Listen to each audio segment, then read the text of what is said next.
വെങ്ങപ്പള്ളി പഞ്ചായത്ത് 1-ാം വാർഡിലെ സ്ഥാനാർത്ഥി UDF സ്ഥാനാർത്ഥി മിഥുല ഒരുപാട് വളരെ പ്രധാനപ്പെട്ട കാര്യങ്ങൾ ഉയർത്തിയാണ് മത്സരരംഗത്തുള്ളത്. ആദിവാസി മേഖലയിൽ നിന്ന് ഉന്നത വിദ്യാഭ്യാസം നേടിയ ഒരു പെൺകുട്ടിയാണ്. സ്വന്തം ഉന്നതിയിലെ അടക്കം അപര്യാപ്തതകളാണ് മിഥുലയുടെ പ്രചാരണ വിഷയം. അപ്പോൾ ഇങ്ങനെ തെരഞ്ഞെടുപ്പിലേക്ക് മത്സരിക്കുമ്പോൾ ഇപ്പോൾ പഠിത്ത PG കഴിഞ്ഞേ ഉള്ളൂ അല്ലേ? അതെ അതെ. എന്താ പഠിച്ചത്? ഞാൻ MA മലയാള സാഹിത്യ പഠനം. എവിടെയായിരുന്നു? തിരൂരായിരുന്നു, മലയാള സർവകലാശാലയിലായിരുന്നു പഠിച്ചത്. പഠനം കഴിഞ്ഞ് നേരെ തെരഞ്ഞെടുപ്പിന് ഇറങ്ങുകയാണ്. അപ്പം സ്വന്തം ജനതയുടെ അല്ലെങ്കിൽ സ്വന്തം വീട്ടിലെ അടക്കം പ്രശ്നങ്ങളായിരിക്കുമല്ലോ ഇതിൽ ഉന്നയിക്കുന്നത്. എന്തൊക്കെയാണ് ഇപ്പോൾ ഇവിടുത്തെ നിങ്ങളുടെ ഉന്നതിയിലടക്കമുള്ള പ്രശ്നങ്ങൾ? എൻ്റെ ഉന്നതിയിൽ നായാടിപ്പോയിൽ ഉന്നതിയിലാണ് ഞാൻ.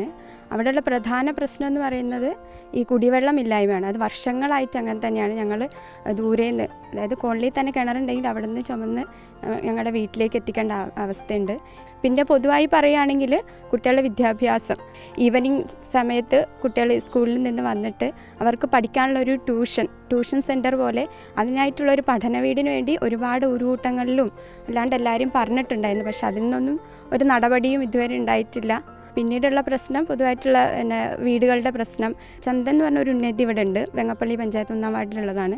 അപ്പോൾ അവിടെ നിന്നുള്ള അവരുടെ മെയിൻ പ്രശ്നം എന്ന് പറയുന്നത് വഴിയില്ല അവരുടെ ഉന്നതിയിലേക്ക് പോകാനായിട്ട്. ഇതിലെൻ്റെ ഒരു സ്വന്തം അനുഭവം എങ്ങനെയായിരുന്നു? ഇത്രയും വിദ്യാഭ്യാസ രംഗത്തേക്ക് പോകുമ്പോൾ എന്തൊക്കെ വെല്ലുവിളികൾ മറികടന്നാണ് ഇപ്പോൾ MA വരെ എത്തിയത്? ഞാൻ 10ാം ക്ലാസ് വരെ പഠിച്ചത് MRSലാണ്, GMRS പൂക്കോടാണ്. ഹോസ്റ്റൽ സൗകര്യങ്ങളുണ്ട്, പക്ഷെ അത് എത്രത്തോളം ആളുകളിലേക്ക് എത്ര ആൾക്കാരവിടെ എത്തിച്ചേരുന്നു എന്നുള്ളതും പ്രശ്നമാണ്.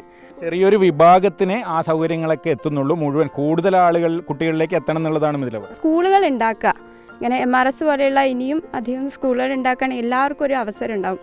അപ്പോൾ കൃത്യമായൊരു കാഴ്ചപ്പാടുണ്ട് തെരഞ്ഞെടുപ്പിന് നിൽക്കുമ്പോൾ അല്ലെ? മെമ്പറായി കഴിഞ്ഞാൽ എന്തൊക്കെ ചെയ്യണം എന്നുള്ളൊരു ധാരണയുണ്ട്. തീർച്ചയായിട്ടും ഉണ്ട് കൃത്യമായിട്ട് കാഴ്ചപ്പാട്. പിന്നെ നമ്മൾ അനുഭവിച്ച് വരുന്നവരായതുകൊണ്ട് ഇങ്ങനെ ഓർത്തെടുക്കണം അങ്ങനെയില്ല. സ്വന്തം അനുഭവങ്ങളുടെ വെളിച്ചത്തിലാണ് പല കാര്യങ്ങളും ഇതിൽ പറയുന്നത്. ആ അനുഭവങ്ങളിൽ നിന്ന് തന്നെയാണ് ഇനിയുള്ള തലമുറയ്ക്ക്, ഇപ്പോൾ പഠിക്കുന്ന കുട്ടികൾക്ക്, ഉന്നതികളിലുള്ള മറ്റുള്ളവർക്ക് എന്തൊക്കെ സൗകര്യങ്ങൾ ഒരുക്കി കൊടുക്കണമെന്നുള്ള വ്യക്തമായ കാഴ്ചപ്പാടോടെയാണ് പഞ്ചായത്ത് തെരഞ്ഞെടുപ്പിൽ മത്സരിക്കാൻ മിഥുല ഇറങ്ങിയിരിക്കുന്നത്.